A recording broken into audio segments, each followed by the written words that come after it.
Vamos agora abrir as nossas Bíblias no Salmo de número 26. Salmo 26. Os irmãos que estão ansiosos pelo início de Josué, segurem-se nas cadeiras, porque o que vem é muito bom. Estamos preparando a série em Josué, vendo o máximo possível, diante do tempo, de recursos para nos ajudar nas exposições, aprendendo bastante e ansiosos para compartilhar o que aprendemos com a igreja, para que juntos possamos louvar ao Senhor também. Mas por hora, dando continuidade na nossa série dos Salmos, diz assim a palavra do Senhor, a partir do verso 1, Salmo de Davi. Julga-me, Senhor, pois tenho andado em minha sinceridade. Tenho confiado também no Senhor, não vacilarei. Examina-me, Senhor, e prova-me. Esquadrinha as minhas entranhas e o meu coração, porque a tua benignidade está diante dos meus olhos e tenho andado na tua verdade. Não tenho assentado com homens vãos, nem converso com os homens dissimulados. Tenho odiado a congregação dos malfeitores, nem me ajunto com os ímpios. Lavo as minhas mãos na inocência, e assim andarei, Senhor, ao redor do seu altar, para publicar com voz de louvor e contar todas as tuas maravilhas. Senhor, eu tenho amado a habitação da tua casa e o lugar onde permanece a tua glória. Não apanhes a minha alma com os pecadores, nem a minha vida com os homens sanguinolentos, em cujas mãos há malefício e cuja mão direita está cheia de subornos. Mas eu ando na minha sinceridade. Livra-me e tem piedade de mim. O meu pé está posto em caminho plano. Nas congregações louvarei ao Senhor. Vamos orar mais uma vez, agora pedindo a iluminação do Espírito Santo para compreendermos a sua palavra. Oremos. Senhor, chegamos até aqui, em mais um domingo. Nos preparamos, Senhor, durante esse dia para ouvirmos a sua palavra e agora ela está aberta e posta diante de nós. Nós não venhamos desperdiçar a sua palavra e o nosso tempo aqui, com a nossa cabeça em outras coisas, com o nosso coração em outras coisas, senão em ouvirmos a sua voz pregada e em recebê-la em inteireza. Clamamos, Senhor, que o Senhor faça nessa noite os intentos para os quais o Senhor nos dá o seu culto. Sim, para honrá-lo, para glorificá-lo, para que a sua glória seja proclamada, mas também, Senhor, para que nós nos alegremos em Ti. Nos ajude, Senhor, mais uma vez, a vermos ao Senhor através da sua palavra. Peço que o Senhor também me auxilie nessa exposição, para que ela seja eficaz e clara, para que o seu povo não tenha empecilhos para compreender aquilo que o Senhor revelou. Em nome de Jesus Cristo oramos. Amém.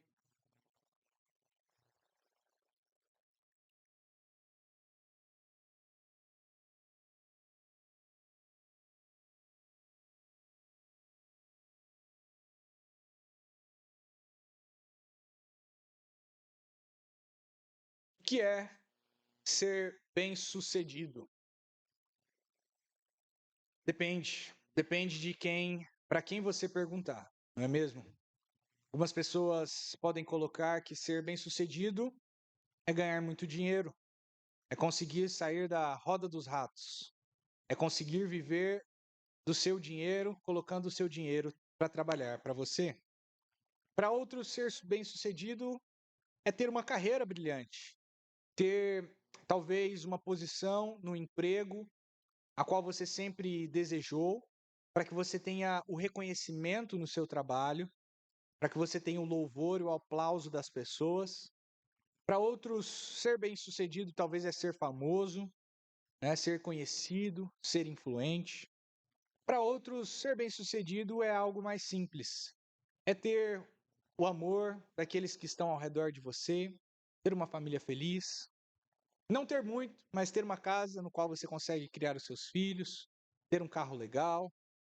Para outros, ser bem-sucedido é ter uma igreja cheia, com muitas pessoas, uma igreja vibrante, cheia de crianças e adultos prontos para adorar ao Senhor. Mas por mais que algumas dessas coisas possam até ser boas, de acordo com a Escritura, nada disso é ser bem-sucedido. Em primeiro lugar, para a gente pensar o que é ser bem-sucedido, nós precisamos entender o que essa palavra significa. Sucesso apresenta de algum modo uma vitória, um triunfo. E nesse sentido, quando as pessoas falam de ser bem-sucedido, é mais ou menos a mesma ideia que também está contida na expressão de que fulano venceu na vida. Ou seja, ele conseguiu viver uma vida na qual a sua vida fazia sentido. A sua vida não foi jogada fora, ela não foi inútil, ela teve um significado. Nesse sentido, então, os homens apontam-se uns para com os outros e às vezes apontam para si mesmo e dizem: eu sou bem-sucedido, fulano é bem-sucedido. E essa expressão bem-sucedido nos chama a atenção para uma expressão bíblica e muito mais direta, mas muito próxima dela, que é ser bem-aventurado. Bem-sucedido se parece muito com bem-aventurado, porque na Bíblia a felicidade da bem-aventurança, ou seja, bem-aventurado é aquele que é feliz, amplamente feliz, é uma felicidade que não é meramente riso, mas é esse sentido aqui.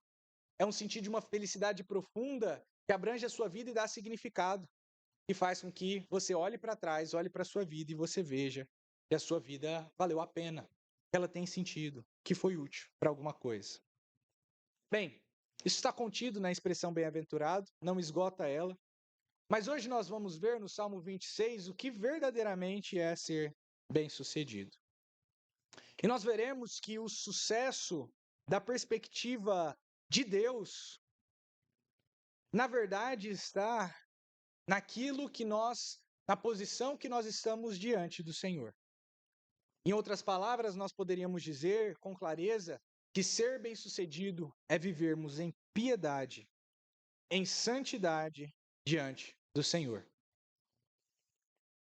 Nós observamos aqui, vamos observar hoje, através da palavra do Senhor, que a santidade pessoal, a santidade individual, que não é expressa somente em obras exteriores, mas também vem do coração verdadeiramente, ela é o nosso maior bem, de valor inestimável, que nos dá o maior reconhecimento, que nos dá maior glória, que nos dá maior alegria, que nos dá verdadeiramente maior significado para a nossa existência. Justamente porque a nossa santidade aponta para algo para além de nós. E, na verdade, aponta para algo além de toda a criação. Algo que nenhuma outra definição de ser bem-sucedido que o mundo pode dar faz. As definições de sucesso, de acordo com a perspectiva do mundo, somente olha para a realidade temporal, para aquilo que é imanente, para aquilo que nós podemos ver, tocar, sentir, pensar. Mas o sucesso, de acordo com a Escritura, perpassa essa realidade e olha para aquilo que é eterno, imutável, perfeito. Sabemos bem, já aprendemos quantas vezes estamos ensinando os nossos filhos o objetivo da vida do homem. A vida do homem ganha significado quando nós glorificamos a Deus e nos alegramos nele. E o modo, portanto, de glorificarmos a Deus e nos alegrarmos nele é através da santidade. Porque nós vamos ver que a santidade, ela, em primeiro lugar, é um presente de Deus para nós, que é desenvolvido em nós através da força do Espírito Santo. E, portanto, é a condição pela qual nós podemos experimentar a sua glória. Sem santidade, nós não veremos a Deus. E assim nós conseguimos participar dessa glória e nos alegrarmos.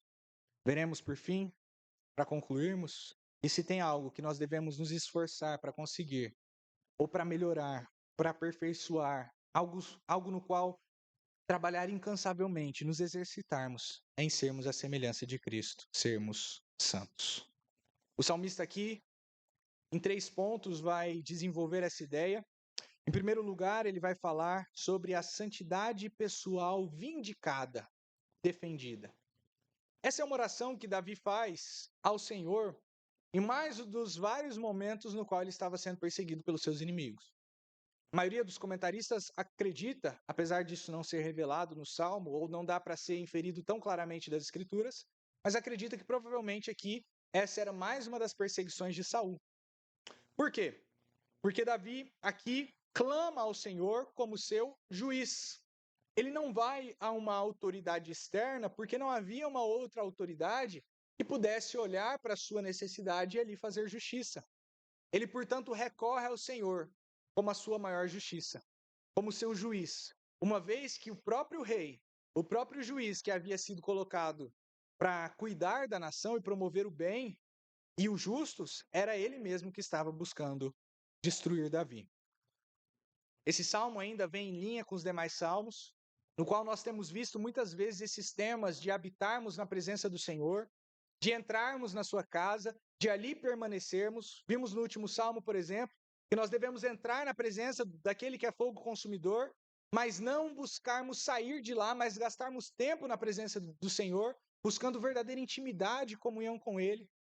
E aqui, mais uma vez, Davi volta a esse tema, apresentando a casa do Senhor, mas ele quase que faz um refrão, voltando àquele primeiro salmo, o salmo que nós cantamos, o salmo de número 1. Nós vamos chegar lá, mas veja como o salmo, então, inicia nos 3 primeiros versos.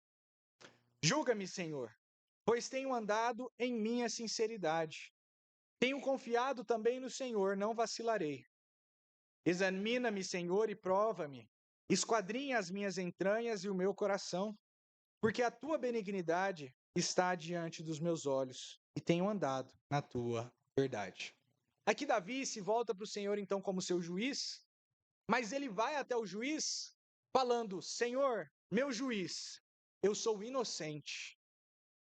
Eu não estou em culpa, em dívida. Eu não sou criminoso, como muitas vezes os meus inimigos me fazem parecer. Então olha para mim e julga a minha causa. E aqui nós já temos uma primeira aplicação muito direta para nós, de uma ideia que é ensinada pela nossa cultura e muitas vezes nós repetimos, mas que não é a ideia bíblica a respeito do juiz, a respeito da autoridade civil. A autoridade civil não é dada somente para punir os ímpios. Sim, essa é uma tarefa da autoridade civil. As autoridades, portanto, devem tanto criar leis, quanto aplicar as leis, utilizando inclusive de força policial para isso, utilizando-se da espada para isso, para punir aqueles que fazem mal. Só que não se restringe aí. Também para abençoar, para trazer bênçãos, glórias àqueles que fazem o bem. Num certo sentido, nós podemos dizer que esse é dois lados da mesma moeda. Na medida em que se pune o mal, o ímpio é louvado. Na medida, então, por exemplo, que os ladrões são punidos, na medida em que os assassinos são punidos, o justo desfruta de liberdade. Mas veja que é um sentido positivo, portanto, no qual nós deveríamos poder, e de certo modo podemos ainda, mas ir até juízo, realizando como se fosse um processo contra uma pessoa que nos prejudicou. Isso é realidade, sim, no nosso país, mas sempre que a gente fala de juízo, ir a juízo, de Deus exercer juízo, por exemplo, nós pensamos sempre no lado negativo. Mas olhe, Davi aqui, em inocência, a primeira coisa que ele fala é: julga-me, Senhor. Olha para mim, olha a minha situação e emita o seu veredito. Mas é interessante notar como Davi é corajoso ao chegar aqui na presença do Senhor. Ele chega de um modo que talvez você pensando, você trema nas bases em pensar de fazer a mesma coisa. Ou talvez algumas pessoas aqui levantam no coração a ideia de que talvez Davi está sendo como um fariseu. E aí tentam colocar a piedade do Antigo Testamento como se fosse oposta à piedade do Novo Testamento. Veja, nenhuma dessas ideias aqui faz sentido de acordo com esse salmo. Primeiro, Davi não está entrando na presença de Deus como um fariseu, batendo no peito e falando assim, ó, eu sou justo, não sou igual a esses pecadores aí, como faziam os fariseus no Novo Testamento, por exemplo, e que o nosso Senhor Jesus Cristo recriminou, os quais o nosso Senhor Jesus Cristo falou contra, em especial porque se nós pegarmos o contexto dos Salmos, nós vemos que esse claramente não é Davi. Davi, diferentemente dos fariseus, reconhecia que ele tinha pecado. Inclusive, quando lemos não só os Salmos, mas também a sua história, nós prontamente nos lembramos do pecado maior de Davi, do adultério dele e do assassinato de Urias. Portanto, Davi aqui muito distante de um fariseu está. Ainda mais porque, conforme nós vamos cantar no Salmo 4, Davi mesmo diz que a santidade que há nele é uma santidade produzida por Deus. Veja, aqui está a grande diferença entre Davi nessa oração e a oração do fariseu. O fariseu, ele cria que ele poderia ser justificado por si mesmo, pela sua própria santidade, produzida pela sua própria força, pela sua própria capacidade em seguir a lei de Deus e as tradições que ele mesmo adicionou a essa lei. Davi não olha para si mesmo. Ele sim diz que é inocente, ele sim muitas vezes argumenta em favor da sua santidade, mas em momento nenhum ele acha que essa santidade é produzida por ele mesmo no seu coração. Veja que a santidade, ela é parte da obra de salvação do Senhor. Se vocês forem se lembrar, em determinados momentos da Escritura, por exemplo, lá em Paulo aos Romanos, ele nos apresenta uma sequência de bênçãos da salvação e nos apresenta, portanto, a santidade como sendo um fruto necessário para sermos salvos. Em outros lugares, a Escritura nos ensina que a salvação é do começo ao fim, obra do Senhor em nós. Portanto, é necessário reconhecer também que, se temos alguma santidade, é produzida em nós por meio do Espírito Santo. Na verdade, a obra do nosso Senhor Jesus Cristo na cruz é dupla. Quando ele se entrega na cruz do Calvário, ele recebe sobre si a culpa pelo nosso pecado e a punição, portanto, por essa culpa. E, portanto, a justiça de Cristo nos é imputada. Ou seja, nós éramos vistos como pecadores, agora nós somos vistos como justos. Jesus Cristo era justo e ele é visto e tratado como um pecador. Nós éramos injustos e somos vistos e tratados como justos por causa de Cristo. Mas não para por aí. A justiça de Cristo também é comunicada. Ela é imputada, sim, como um juiz que fala: você é inocente. Mas agora a justiça de Cristo, por meio do poder do Espírito Santo que nos é dado, começa a produzir a santidade de Cristo em nós. E assim, essa justiça, portanto, comunicada, trabalha no nosso coração, nos tornando justos.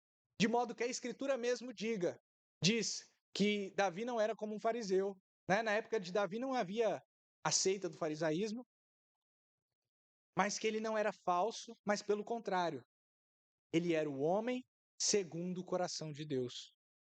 E assim, todos os demais reis que vão vindo após ele são comparados com ele, para pensar se ele realmente era justo, ou se ele só era aparentemente justo, ou se ele não era justo coisa nenhuma, né?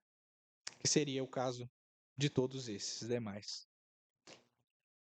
Davi, então, ele pode olhar para suas próprias obras, olhar para o seu coração, sabendo que ele foi justificado em Jesus, mas sabendo que ele andava nessa justiça, sabendo que ele andava nesse caminho.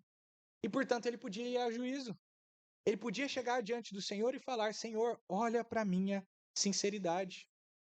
Veja, algumas leituras modernas aqui podem pensar minha sinceridade como o meu modo de tentar andar segundo a sua vontade, né? Aí cada um faz aquilo que acha melhor, e aí então nós estamos agradando a Deus. E aí a nossa leitura hoje aqui em Deuteronômio foi boa para nos explicar isso, porque Moisés aqui nos fala, né, sobre as bênçãos e as maldições, e ele fala então que, portanto, quando eles entrassem na terra prometida, eles não deveriam andar conforme muitas vezes andaram no deserto, cada um fazendo a sua vontade, mas obedecendo às leis claramente declaradas pelo Senhor na aliança.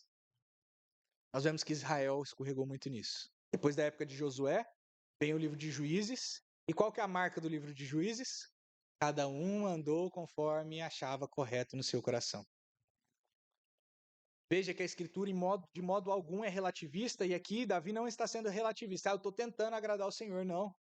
Andar na minha sinceridade é andar na sinceridade no coração, e poderia ser traduzido também como justiça, como bondade, como verdade, mas andando em sinceridade, ou seja, não é um coração que esconde algo, que as obras fazem de um modo e o coração é de outro modo, mas é aquela sinceridade que é verdadeiramente minha, não é de outros. O Senhor pode olhar para mim e ver que o meu coração é puro. E ele claramente coloca aqui ainda no verso 1: tenho confiado também no Senhor. Toda sinceridade, ou toda justiça, ou toda santidade produzida por Davi vinha tão somente do fato de que o Senhor produzia nele e ele, portanto, era a sua confiança. Era confiar no Senhor, era olhar para o Senhor, era olhar para as suas promessas, para a sua glória, para a sua aliança, que fazia com que Davi tivesse a capacidade de andar em justiça diante de Deus. E aqui nós temos mais uma aplicação para a nossa luta contra o pecado. Na luta contra o pecado, nós não devemos viver de moralismo, porque o moralismo, somente como os fariseus faziam, joga mais peso e mais culpa nas nossas costas. O que seria o moralismo? Olha, a Bíblia te manda viver assim, então viva assim. Certo? Isso é verdade. Mas não é toda a verdade da Escritura. A verdade da Escritura é que nós precisamos encontrar no Senhor o motivo, o meio, as forças, o objetivo, os consolos, as promessas, para que nós possamos viver assim. E assim, portanto, completamente convencidos de um modo que o nosso coração não tem para onde correr, nós fazemos a vontade do Senhor. Então, na luta contra o pecado, antes de tentar somente deixar de fazer o que você crê que é pecado, ou começar a fazer aquilo que você acha que é correto, busque nesse processo olhar para o Senhor, para a sua palavra, seja ensinado por Ele, porque é nele que nós temos força. Davi aqui, nesse primeiro versículo, eu me demorei um pouco mais, porque ele é uma introdução para todo o Salmo, mas ele conclui aqui o primeiro versículo, chegando lá na conclusão que a gente vai ver nos últimos versos. Não vacilarei, como uma árvore plantada junto ao ribeiro de águas. Veja que ainda, para não falarmos, para ainda confirmar essa verdade, a Escritura nos fala de um outro, fala de muitas pessoas, na verdade, mas um outro ainda mais especial no Novo Testamento, Paulo, que muitas vezes batia no peito e falava: olhem para mim, eu sou santo. Eu separei somente alguns versículos para não entrarmos demais, né? Mas, por exemplo, em Atos capítulo 23, verso 1, diz assim: pondo Paulo os olhos no conselho, disse: varões e irmãos, até o dia de hoje eu tenho andado diante de Deus com toda a boa consciência. O que é andar com boa consciência? É a consciência que não acusa. Então ele chama ao Senhor como a sua testemunha diante dos homens e fala: diante do Senhor a minha consciência não me acusa.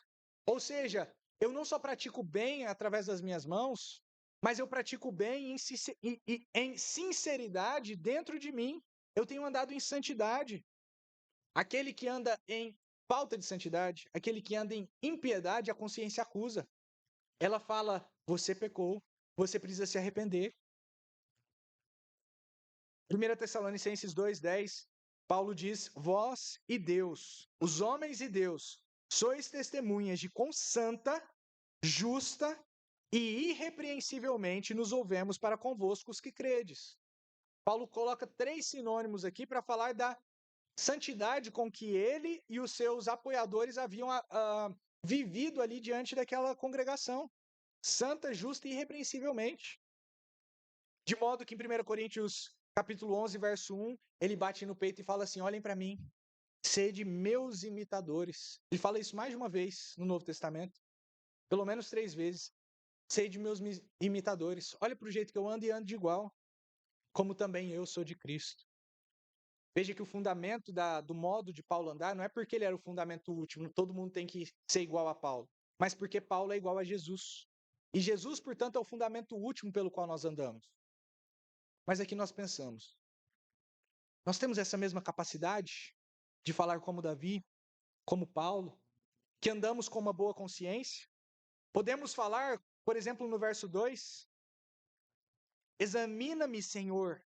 Primeira palavra, examine, prova-me, esquadrinha as minhas entranhas. A palavra entranhas aqui é rins. e dava ideia às minhas emoções, os meus afetos e o meu coração, ou seja, o meu ser como um todo. Ele chama o Senhor para olhar para ele com aquele olho, com aqueles olhos que o Senhor tem, que nada fica escondido diante dele, no qual ele olha até o profundo do coração, aquelas áreas do coração até que muitas vezes nós não somos capazes de conhecer, mas o Senhor conhece. Davi se colocava diante do Senhor assim. Podemos nós nos colocar? Muitas vezes nós não oramos assim, porque a nossa consciência nos acusa. Veja que Davi já nos ensinou, inclusive no último salmo, ele pede perdão pelos pecados. Ele clama pela misericórdia do Senhor por causa dos pecados. Mas ainda assim, não é que Davi era perfeito. E a perfeição nessa vida nós não alcançaremos. Mas é o nosso alvo. E a nossa vida deve ser caracterizada por ela. Andar de modo irrepreensível não é não termos pecado. É impossível não termos pecado. Uma vez que nós temos duas naturezas ainda, lutando em nós. Mas andar de modo irrepreensível é ter uma vida caracterizada pela santidade, pelo amor ao Senhor e pelo desejo profundo e real e que se transforma em ações de realizar a sua palavra. Veja no verso 3 que ele, vindicando a sua santidade, ele dá o fundamento dela. Porque a tua benignidade está diante dos meus olhos. O que levava Davi a andar? Lembra lá que ele falou no verso 1, eu tenho confiança no Senhor, mas agora o que do Senhor, por assim dizer, né, está diante dos seus olhos, ele fala a sua benignidade. Essa palavra benignidade aqui, como traduzida para nós, é uma palavra muito rica de significado e que aparece muitas vezes nos Salmos. É hesed em hebraico. Aparece muitas vezes e que não pode ser traduzida somente por uma palavra, não há um equivalente em português. Benignidade é como se fosse a compaixão de Deus, o amor misericordioso, gracioso de Deus manifestado pelo seu povo na sua aliança. É o amor fiel de Deus. É podermos olhar para o Senhor, então, e sabermos que nele nós temos, em primeiro lugar, alguém que nos ama, imerecidamente. O motivo do seu amor não está em nós mesmos, mas nele, que se doa para nós. E em sabermos que ele é sempre fiel em relação a esse amor. Que em nenhum momento da nossa vida ele nos manda para longe de si, ele nos deserda da nossa herança celestial ou deixa de nos amar. É, portanto, esse amor fiel, longânimo, eterno do Senhor, que está brilhando diante dos olhos de Davi. E aí ele pode caminhar, porque o seu caminho é claro, o seu caminho é plano. E por isso ele diz: e tenho andado na tua verdade. Veja que os caminhos de Davi era a verdade do Senhor. Nos lembra muito o Salmo 119. A verdade do Senhor, conforme expressa por meio dos seus profetas, por meio da sua palavra. Ele anda segundo aquilo que o Senhor o chamou para andar. Por isso ele era um homem segundo o coração do Senhor. Agora, Davi, no segundo ponto, dos versos 4 a 8, ele não só vindica ou defende a sua santidade pessoal, mas também a sua santidade relacional. O que ele quer dizer com isso? Vamos lá. O que eu quero dizer com isso, né? Versos 4 a 8. Não me tenho assentado com homens vãos, nem converso com os homens dissimulados. Tenho odiado a congregação dos malfeitores, nem me ajunto com os ímpios. Lavo as minhas mãos na inocência, e assim andarei, Senhor, ao redor do teu altar, para publicar com voz de louvor e contar todas as tuas maravilhas. Senhor, eu tenho amado a habitação da tua casa e o lugar onde permanece a tua glória. Veja, Davi aqui coloca, portanto, dois povos distintos, né? Duas companhias. Em primeiro lugar, ele fala da companhia a qual ele não tem frequentado. Essa companhia ele descreve como sendo a companhia dos homens vãos, os homens que amam a vaidade, os homens cujo objetivo da vida é ficar rindo, né? Acham que a vida é algazarra, que eles se preocupam com aquilo que passa, com aquilo que não se pode agarrar, com aquele riso que é passageiro, com aquela felicidade que não preenche. E que melhor época de falar disso do que no carnaval, não é mesmo? No carnaval parece que se você ligar a TV, ou parece que se você falar com alguém, todo mundo parece com a cara de riso. Inclusive, tem até máscaras de carnaval, né, que tem aquela cara de riso. Mas no carnaval, ali pro final do dia, se você mora perto de algum lugar que tem folia ou alguma coisa assim, ou no final da semana você vê que a alegria, alegria, alegria, né, que é cantada, dançada, é tão passageira quanto o dia. E ali no final do feriado, muitas pessoas estão tristes, porque a vida ali, a vida de alegria que ela tentou agarrar já passou. Aqueles 3 dias ou 5 dias, ou enfim, dependendo quantos dias a pessoa consegue tirar ali do seu serviço, que ela tem, aquela alegria, ela tenta se agarrar, aquilo lá é o máximo para ela, mas funciona como uma pedra de crack. Ela fuma, e aqueles segundinhos, né, de extrema euforia da noia, e ali passa. E aí quando passa, você está muito pior do que quando você começou. Esses são os homens vãos. Os homens que vivem assim. Os homens os quais não se concentram naquilo que não passa. Ele não tem se assentado com esses homens. A ideia aqui de se assentar para o judeu é ter comunhão. Eu não tenho me demorado na presença deles. Eu não tenho ouvido seus conselhos a respeito da vida, a respeito do modo como eu devo viver, a respeito daquilo que é bom, daquilo que é belo. Eu não tenho buscado ter comunhão com eles naquilo que eles aplaudem, naquilo que eles rejeitam. Eu não tenho comunhão com eles. Se eu tenho que estar com eles em algum momento, e sabemos que essa é a nossa vida debaixo do sol, muitas vezes nós precisamos ter contato com homens vãos. Às vezes os homens vãos estão na nossa casa, são os nossos parentes, e a gente tem que aprender a lidar com eles. Mas se eu estou na companhia deles, existe uma barreira entre nós que não permite com que o meu coração seja aberto a eles. E ele segue, nem converso com os homens dissimulados. A palavra converso aqui eu acho que não foi a melhor tradução, tem o sentido de andar em conjunto, né? Então não é que ele não fala com os homens dissimulados, mas que ele não anda em conjunto. E a mesma ideia. A gente, por exemplo, nesse período eles faziam viagens longas e ele não faria uma viagem longa na presença desse. Ou seja, compartilhando da comunhão e das adversidades das viagens, das trilhas com ele. É um sentido figurado para dizer que eu não tenho comunhão com homens dissimulados. Homens que creem em alguma coisa ou falam alguma coisa e vivem de outro modo. Homens que, a ideia que eu acredito que principal é o homens que escondem a pecaminosidade. Tanto homens que fazem coisas escondidas mesmo, né? Então, o roubo, o adultério, por exemplo, né? Os pecados que são feitos ali, que são vexatórios, as pessoas se escondem, mas também o fato de que ele esconde a própria culpa dele. Veja que Davi aqui, ele é direto, e no verso 5 ele fala com muita clareza, eu tenho odiado a congregação dos malfeitores. Ele está falando assim, simplesmente, eu não gosto, eu prefiro ficar na minha, esse negócio de carnaval é melhor ficar em casa, porque esse povo aí faz muito fruzuê, às vezes se arruma confusão. Não, ele odeia. A palavra aqui não poderia ser mais clara. Ele odeia, ele rejeita a presença. E a congregação dos malfeitores aqui é a igreja dos malfeitores, é a mesma palavra. É a assembleia, é a eclésia, é os homens reunidos para buscar alegria em outra coisa que não no próprio Senhor. Eu odeio essa congregação e não me ajunto com os ímpios. Não faço parte da congregação dos ímpios.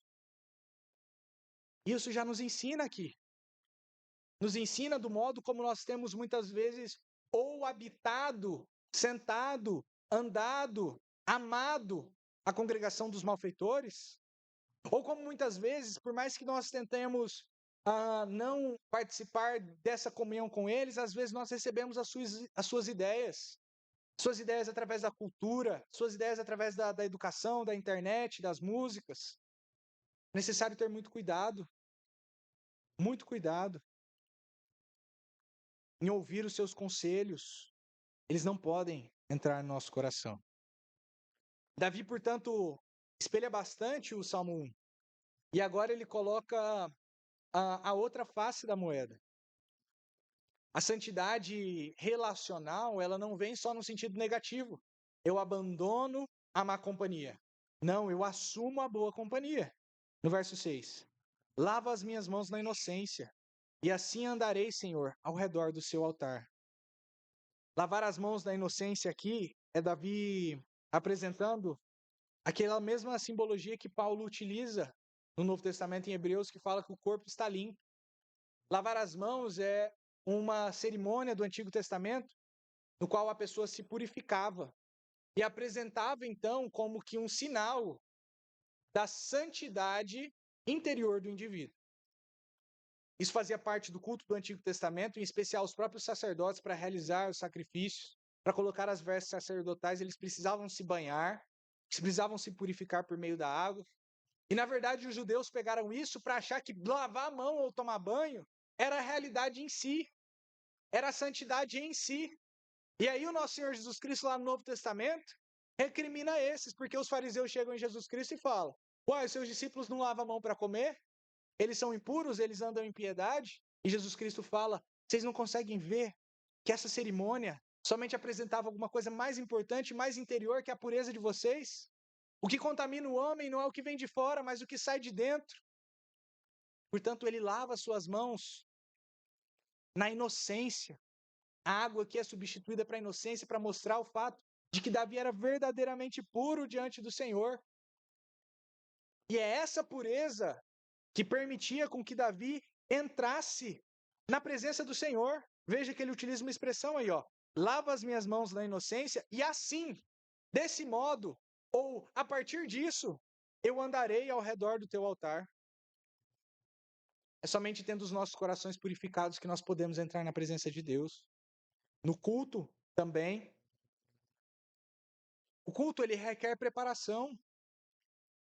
As confissões nos ensinam isso. O dia do Senhor não é só o momento em que você chega aqui na igreja e até o momento que você vai embora. O dia do Senhor começa de meia-noite e termina na outra meia-noite, né?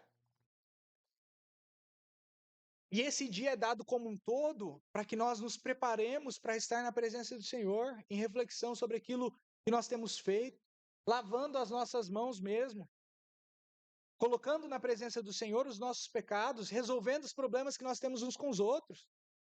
Porque se nós não fizermos assim, nós chegamos aqui para o altar, né, que não é um altar verdadeiro, mas o nosso Senhor Jesus Cristo como apresentado para nós, em especial por meio da Santa Ceia, e nós estamos impuros com as mãos sujas. E como nós poderemos comer assim? Às vezes as pessoas enchem o saco, né?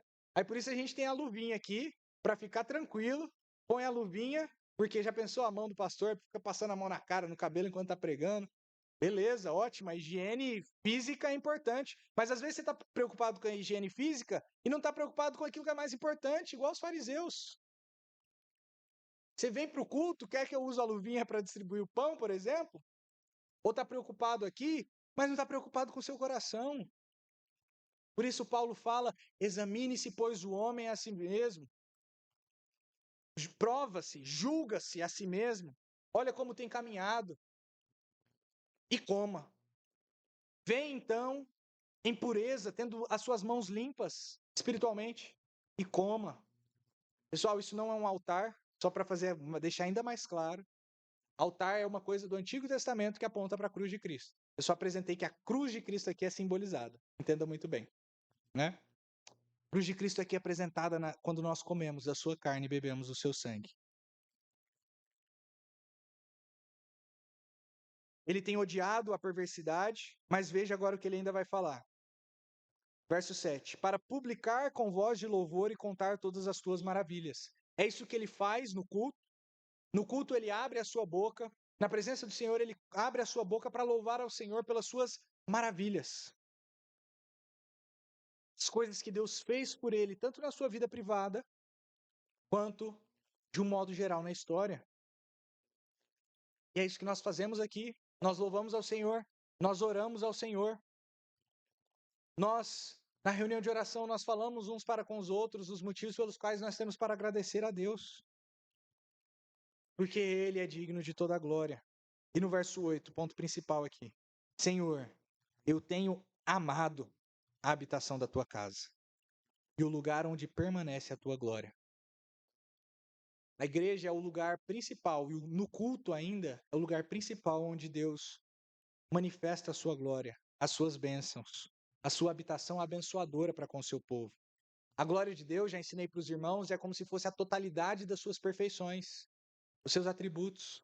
E aqui nós vemos com mais clareza esse mesmo Deus como entregue para nós. Davi olha para esse então e ele ama. Ele ama a habitação da tua casa. Ele ama estar na casa de Deus, na presença dos justos e na presença do justo. E às vezes o nosso coração não está assim. Um pregador antigo nos disse que a fé cristã nos leva a amar aquilo que nós anteriormente odiávamos e a odiar aquilo que nós anteriormente amávamos. E é isso que Davi está falando, que é a manifestação do coração dele. Odiar algo, mas esse ódio, né, é um ódio santo, não é um ódio pecaminoso, tal como Deus odeia a congregação dos maus, não é suficiente por si só. É necessário colocar algo no seu lugar, amar algo.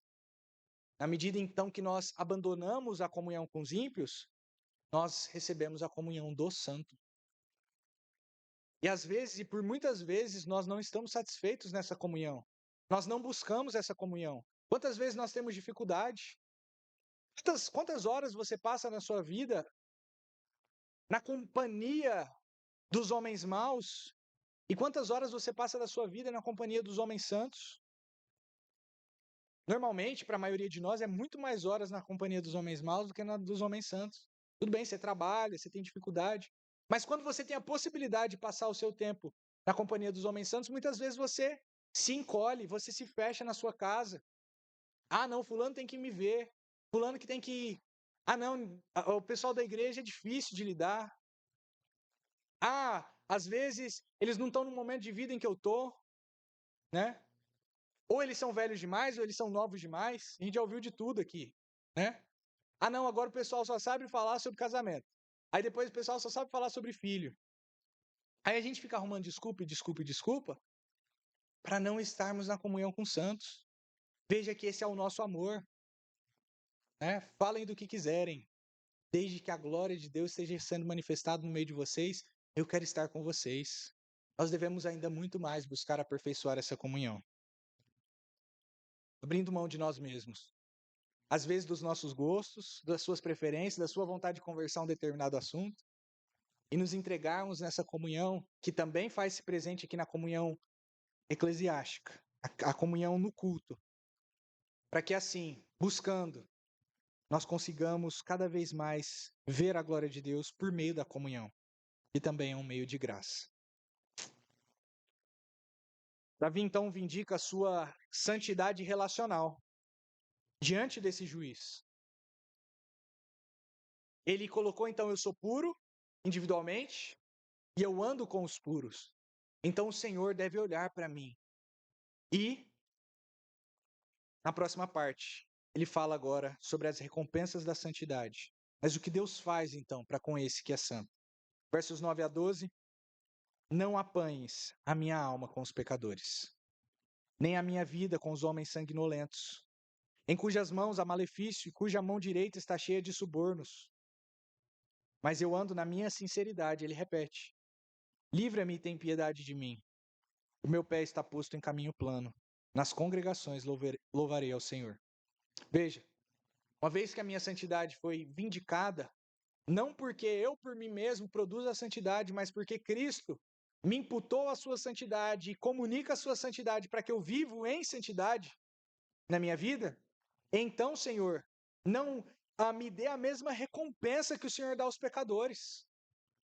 Não apanhes a minha alma e não me juntes, né? Como se fosse na colheita, no mesmo feixe dos pecadores, naquele feixe do joio, que vai ser lançado no fogo e destruído por causa da sua maldade, não.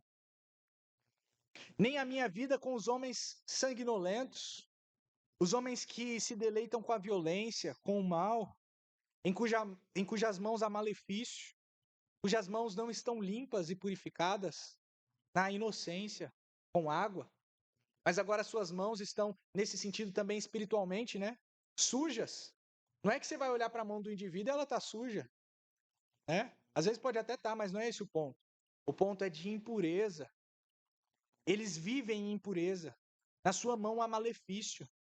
E a sua mão direita está cheia de subornos. Ele só pensa em interesse próprio. Ele não tem consideração pelos outros. É o ganho pessoal e ponto. Se isso aqui vai fazer com que ele lucre ou que ele tenha mais prazer, ele vai considerar a si mesmo. Mesmo que o prazer dele seja a sua consciência ser um pouco minorada pela sua autojustiça, né? Às vezes os ímpios são assim.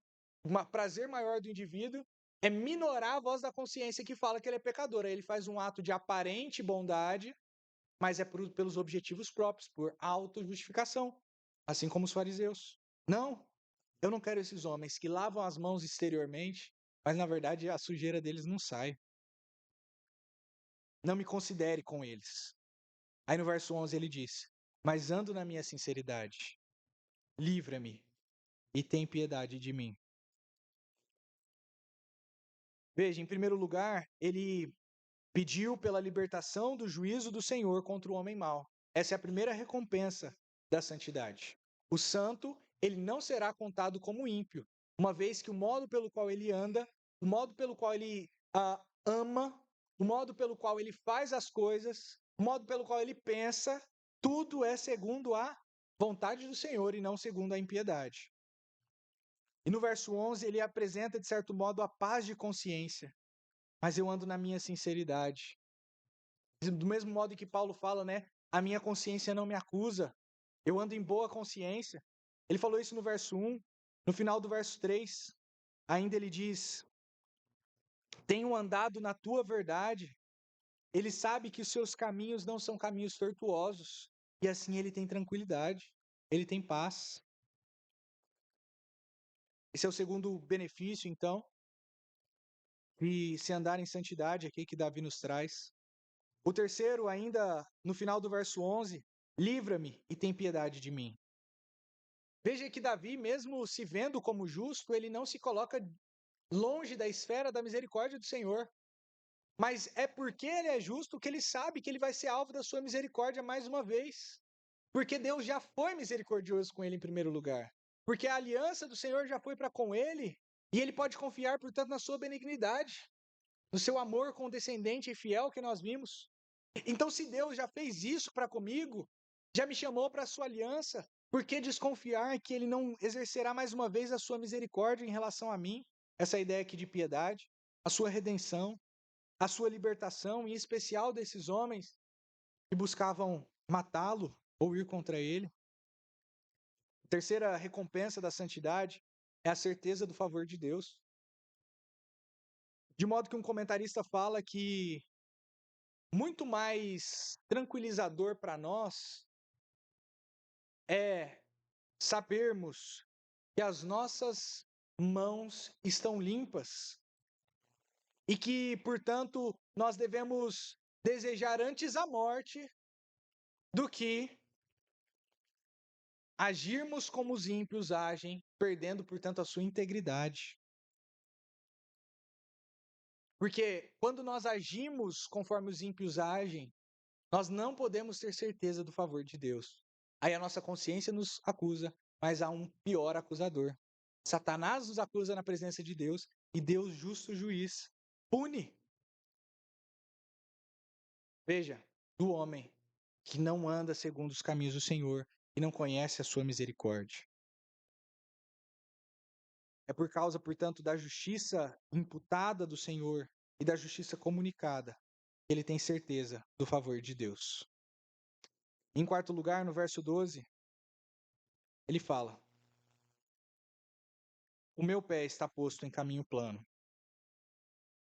Ele tem certeza, mais uma vez, conforme ele ainda falou no verso 1, de que ele não vai vacilar. Que ele é como uma árvore plantada junto ao ribeiro de águas, que no seu tempo dará fruto. E que ela não será demovida. E não como o ímpio, que é como uma palha jogada ao vento, que vai ser entesourado para a destruição.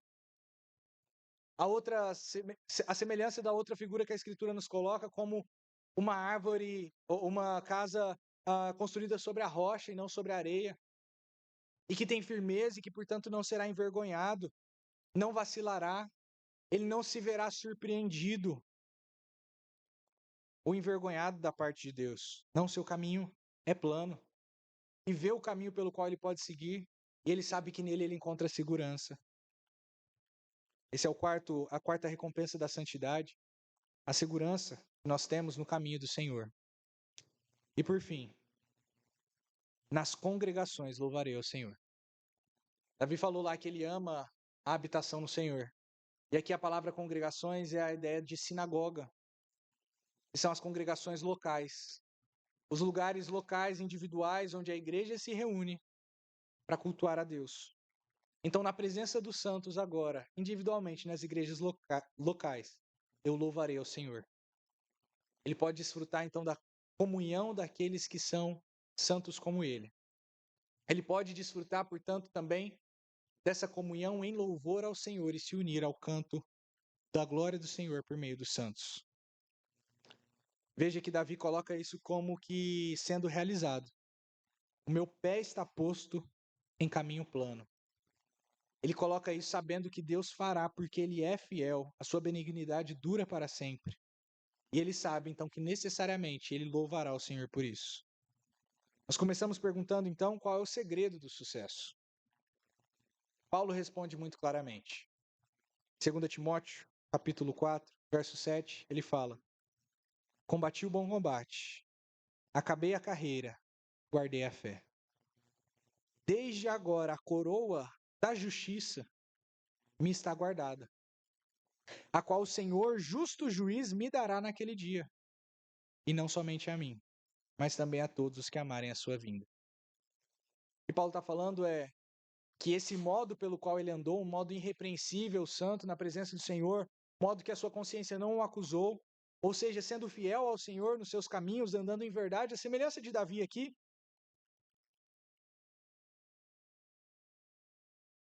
ele é o caminho que traz verdadeira recompensa.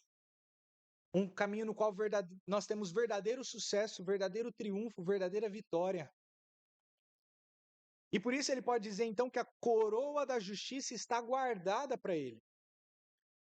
Ou seja, a coroa daqueles que são justos, daqueles que assim andam, a qual o Senhor, como um justo juiz, vai dar para ele. Ou seja, o Senhor vai julgar a todos, conforme ele julgou a Davi, como um exemplo aqui, e vai recompensar os justos assim, mas não somente a ele, também todos os que amarem a sua vinda. Mesma comunidade dos santos, dos verdadeiramente santos. Para Paulo, o segredo do sucesso era glorificar a Deus e se alegrar nele. Mas esse salmo, para finalizarmos, ainda nos fala de Jesus. Não só porque Jesus é o meio pelo qual nós somos santos, mas porque Jesus é o santo. De modo que sim, esse salmo se aplica a nós, sim, esse salmo se aplica a Davi, mas esse salmo se aplica ainda de uma maneira mais específica e mais geral a Jesus. De modo que a vida de Jesus foi pautada pela essa santidade, da qual Davi era somente um tipo. Jesus Cristo, mesmo estando na roda dos malfeitores, sendo acusado, por exemplo, pelos fariseus, de se assentar no meio de homens que praticavam o mal, dos discípulos dele comerem sem lavar as mãos, ser acusado de ser malfeitor como eles. Veja que Jesus Cristo, a sua vida aqui, é marcada pela santidade em todos os lugares. Ele não estava na roda dos malfeitores para participar do malfazer, mas ele estava ali na roda dos malfeitores como que sendo um médico para eles, como que os resgatando dali. Temos que tomar cuidado porque muitos utilizam isso para falar, então eu vou lá para o carnaval, pular carnaval e falar de Jesus, né? Ou eu vou lá para as boates, né, encher a cara para falar de Jesus. Né? Extrapolam claramente o texto bíblico. Mas Jesus Cristo aqui então nos ensina o padrão correto. Não é farisaísmo. Mas o prazer do nosso Senhor Jesus Cristo estava, mesmo quando ele estava lá, em meio àqueles homens que tinham a vida passada, esses em impiedade, eles foram transformados por meio da sua pregação e ele se regozija na presença dos justos. Tanto é que nos dias finais nós estamos vendo em João Na última semana, ele é encontrado na companhia dos seus discípulos. Ele está lá num banquete, na casa de Marta, Maria, Lázaro, seus amados, que eram justos, que eram santos. Jesus Cristo cumpriu cada detalhe que estava profetizado em relação a ele. E para ele, ser bem-sucedido não era ter muito dinheiro. Para ele, ser bem-sucedido não era ter fama. Não.